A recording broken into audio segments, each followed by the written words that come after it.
Federico, buenas noches. Muy buenas noches, don Antonio. ¿Usted conoce algún precedente de un presidente de gobierno que diga, voy a dedicarme a reflexionar durante 5 días, no voy a hacer nada, suspendo mi agenda pública, me quedo aquí lamiéndome heridas o no, o haciendo un paripé y disimulando, y ya el lunes les diré a ustedes si sigo o no sigo en el cargo? Bueno, precedentes los hay, pero no democráticos. Claro, a eso me refería. Claro, a ver, hay uno clarísimo en nuestra historia que habla por sí mismo, que son las notas oficiosas del dictador Primo de Rivera, del general Primo de Rivera, que se dirigía así al público a través de cartas y notas oficiosas que publicaba. Naturalmente, en una dictadura proclamada como era aquella, pues eso era, digamos, lo normal. Pero en una democracia el foro tenía que haber sido el Parlamento y tendría que haberse ajustado a la ley. Tampoco en el fondo se ha ajustado a la ley, porque fíjese, se olvida que hay una ley de gobierno, la ley 5097, en cuyo artículo 13 se dispone que cuando el presidente del gobierno tenga que ausentarse o tenga vacante o enfermedad, se suple automáticamente por el primero de los vicepresidentes o vicepresidentas y así sucesivamente. Lo que no puede haber en una democracia, y menos por unos días, es un vacío de poder.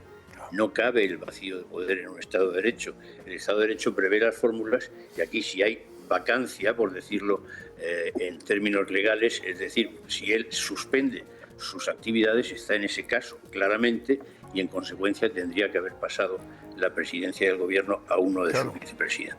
En síntesis, estamos ante otro acto más de los modales dictatoriales y cada vez más antidemocráticos del señor Sánchez. Claro, porque un señor que dice que suspende su agenda pública hace entonces dejación de su responsabilidad como presidente de gobierno y tenía que haber dicho, oiga, y paso temporalmente la presidencia del gobierno o el ejercicio de esa presidencia en mi primera vicepresidenta, por ejemplo. Y yo me dedico, mientras tanto, en fin, a pensar en las musarañas, en lo que sea. Pero no, él dice que suspende la agenda y sigue. Pues eso, como dice usted bien, ha empleado el término exacto, que emplea, por cierto, el Código Penal, dejación de funciones. Eso no puede ser. Espero que mañana mismo supla esa gravísima falla en su decisión de meditar trascendentalmente de aquí al lunes y automáticamente se provea con arreglo a la ley, porque la situación ahora mismo es alegal, si no ilegal.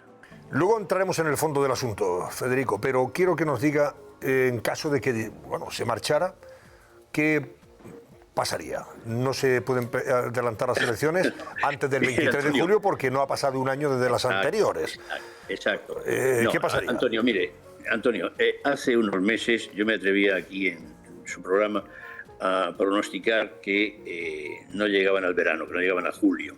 Bueno, en las últimas semanas la verdad es que he perdido todas las apuestas y estaba ya desesperanzado. Y esa tarde casi que he dicho, hombre, vamos a ver. Yo creo que él voluntariamente no se va. Es decir, él yo creo que ha hecho una finta, una maniobra para ganar tiempo, calcular bien cuáles son sus bazas y conseguir, luego podemos verlo, pues una movilización alrededor suyo del partido, de lo que cree que es la opinión pública a su favor o la sociedad española. No, él no va a dimitir ni se va a ir. Pero podría haber hecho una convocatoria electoral, cosa que hemos pensado todos. No, ya ha dicho usted muy bien, y supongo que se ha recordado esta noche en la tertulia que el artículo 115 de la Constitución prohíbe que las elecciones generales sean hasta un año después de celebradas las anteriores, salvo en el caso de moción de censura fallida. Pero como no es el caso, pues no se pueden celebrar elecciones de aquí al 24 de julio. ¿Podría plantear una cuestión de confianza? No sé qué gana. La verdad es que entonces podría haberlo hecho hoy ya en el Parlamento. Y no creo que además el momento electoral para Cataluña o el momento electoral europeo pues sea una cuestión apropiada si es que no tiene inconvenientes reglamentarios. Yo simplemente por todo ello creo que se está tratando de ganar tiempo y de concitar, insisto, a su alrededor pues una compacta mayoría de apoyo, ¿no? Pues estas cosas que hemos oído esta tarde, a Pachi López diciendo no pasarán, y lenguaje propio de la guerra civil de hace ya casi 100 años. Pero claro, ¿cómo se puede justificar el lunes, día 29, el próximo lunes, si al final montas este número que han montado, haciendo esa dejación de responsabilidad y de funciones como presidente durante unos días, para supuestamente reflexionar? ¿Con qué cara te presentas el lunes y dices que que no ha pasado nada, yo sigo porque, bueno, a mí quieren que siga, pero ¿qué número es este? Si antes no era creíble, porque no es creíble, el lunes va a ser menos creíble. Si todo esto lo hace para nada, salvo suscitar adhesiones inquebrantables de los suyos y movilizar a la sociedad, a los que le apoyan frente a los que le critican y dividirnos aún más, entonces podría tener una justificación. Adhesiones, desde luego, las va a provocar y las están moviendo ya. Ya han salido sus fieles, sobre todo la vicepresidenta, que sería la presidenta en funciones, no sé cómo es Montero, ¿no? Chiqui Montero. Sí. Y el portavoz, de las calamidades, Pachi López, pues eso, a movilizar al personal y ya creo que está en Moncloa también preparando sus cosas. Óscar López, los de siempre. Y el lunes, pues sí, buscarán la forma de tener un comité federal, un ejecutivo, vaya usted a saber si una manifestación delante de Ferraz, que creo que también se ha convocado ya. Pero, ojo, él está tratando de ganar tiempo ¿para qué? Primero, para hacerse una idea cabal de cuál es la trascendencia y la hondura de la querella que se ha presentado contra su esposa, contra Begoña Sánchez.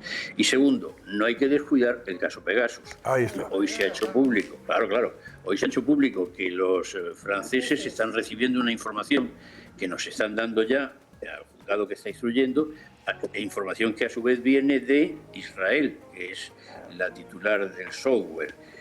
Casualmente, ¿no? En estos días en que Sánchez no es precisamente una persona, pues digamos, muy estimada y valorada por el gobierno israelí. Por lo tanto, yo creo que él quiere dimensionar en dónde está, qué va a ocurrir con él, qué conversaciones hay grabadas en esas cintas, qué posibilidades tiene de prosperar la querella, ahora podemos verlo, y tomar las decisiones correspondientes, pero irse en ningún caso. Entre otras cosas, porque cualquier decisión que pudiera tomar para estos casos o los que vengan, él estaba mucho más fuerte en la presidencia del gobierno que, digamos, en su casa ante un juzgado de la Plaza de Castilla, no con la relevancia de tener el fuero del Tribunal Supremo, el suplicatorio en el Congreso, etcétera, etcétera. Pues le pregunto sobre las dos cosas, señor Trillo. Por un lado, efectivamente, ¿qué posibilidades tiene de que prospere esa denuncia? ¿Es denuncia o querella? No recuerdo ya si es...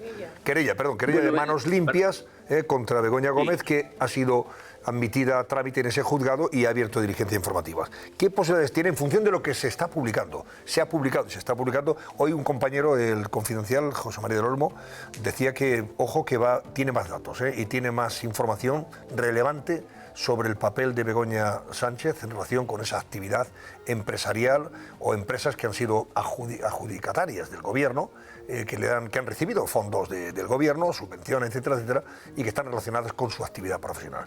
¿Qué papel puede jugar esa querella y hasta dónde puede llegar? Sea querella o sea denuncia, porque también cabe la denuncia ante la Fiscalía Anticorrupción. Mucha gente estaba ya preguntándose por qué no había planteado de oficio el propio fiscal anticorrupción. Lo cierto, lo que tienen que tener claro los espectadores, es que el tráfico de influencias es un delito en el Código Penal desde que en 1990 el Partido Popular y alguno más lo planteáramos en el Pleno del Congreso. También tuve el honor de defenderlo y de contribuir a su redacción, y está en el artículo 429 del Código Penal, que creo que debo selectivamente leer. El particular, es decir, sería no el funcionario público Sánchez, sino su esposa, el particular, que influyere en una autoridad prevaliéndose de cualquier situación derivada de su relación personal con éste para conseguir una resolución que pueda generar directa o indirectamente un beneficio económico para sí o para un tercero, será castigado con la pena de prisión, etc. Si obtuviera el beneficio perseguido, la pena se impondrá en su mitad superior. Código Penal. Es decir, está todo lo que ha salido como conseguidora de fondos, como, con las cartas, ostentando facultades que no tiene, es decir, una cátedra cuando no es siquiera licenciada. Todo esto es muy grave. Y todo esto hubiera merecido una explicación previa, que a lo mejor si lo hubiera dado el presidente políticamente, habría quitado pues todo este clamor, pero ahora ya no hay que para eso, solo tiene una sede, que es la sede judicial, y ahí decidirán los jueces. El propio presidente ha dicho que tiene confianza en la justicia, no sé entonces qué tiene que meditar. ¿Para qué se va hasta el lunes? Si tiene confianza, que deje que las cosas sigan, que irán por su cuenta, irán por su carril.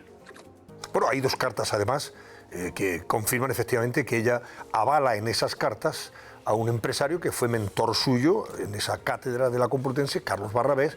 En esa carta avala a este empresario para que sea receptor de uno de esos contratos con el Estado a través de lo que el gobierno le iba a adjudicar. Estamos hablando, no sé, de bastantes millones de euros. Entre los dos contratos, más de 15 millones, ¿no? Seguramente, yo no recuerdo la cifra, pero en fin, una cantidad considerable de dinero que viene procedente de los fondos públicos y que dispensa el gobierno adjudicándolos, y que solamente se los adjudica a esa empresa en detrimento de otras que concursaron también, pero que no estaban avaladas por una carta de la mujer del presidente, que tomó evidentemente una decisión en Consejo de Ministros a favor de la empresa que su empresa pedía.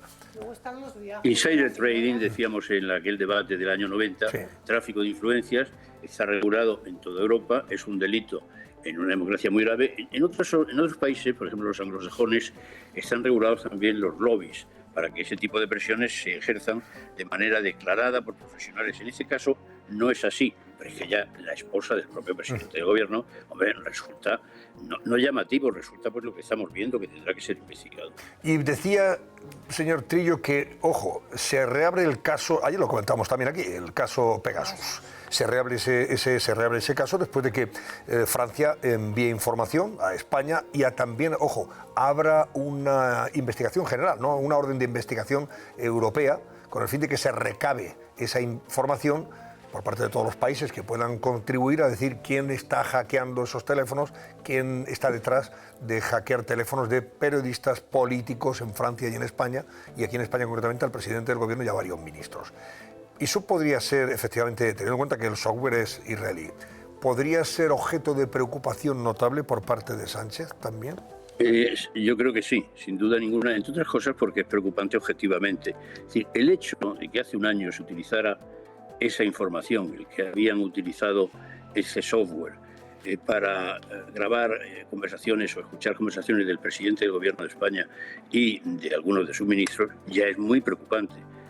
Vamos, de hecho, lo hicieron público para tapar o atemperar el escándalo, entre comillas, de las escuchas del CNI a los sediciosos y rebeldes catalanes, sí. Lo cual le costó el cargo a la directora del CNI de una manera muy injusta. Ahora bien, si se ha producido de verdad esa conexión y han entrado en el móvil del presidente del gobierno, desde luego alguien más tendría que ser cesado. Es algo espantoso, es decir, que nuestro presidente de gobierno, sea Sánchez o cualquier otro, no tenga secrafiado su teléfono y pueda entrar a un servicio extranjero, es algo de echarse a temblar a qué punto hemos llegado, para echar el cierre en un departamento que no digo cuál, ¿no? Increíble, uno de presidencia del gobierno y otro de la carretera de La Coruña, es impresionante. Pero si eso además está en manos de israelíes, pues hombre, yo creo que verde y con láser lo han pintado. Es decir, que antes estaban bloqueando la información razonablemente, porque si la tienen, lo que ya faltaba es que la difundieran, pero ahora, como lo han pedido los jueces en Francia se lo han pedido los jueces españoles, pues la van a dar. Qué casualidad, después de que el presidente ha tenido su gira triunfal pidiendo precisamente en contra de Israel el reconocimiento del Estado palestino. O sea que son muchas coincidencias, en efecto. Es para que esté muy, muy seriamente preocupado.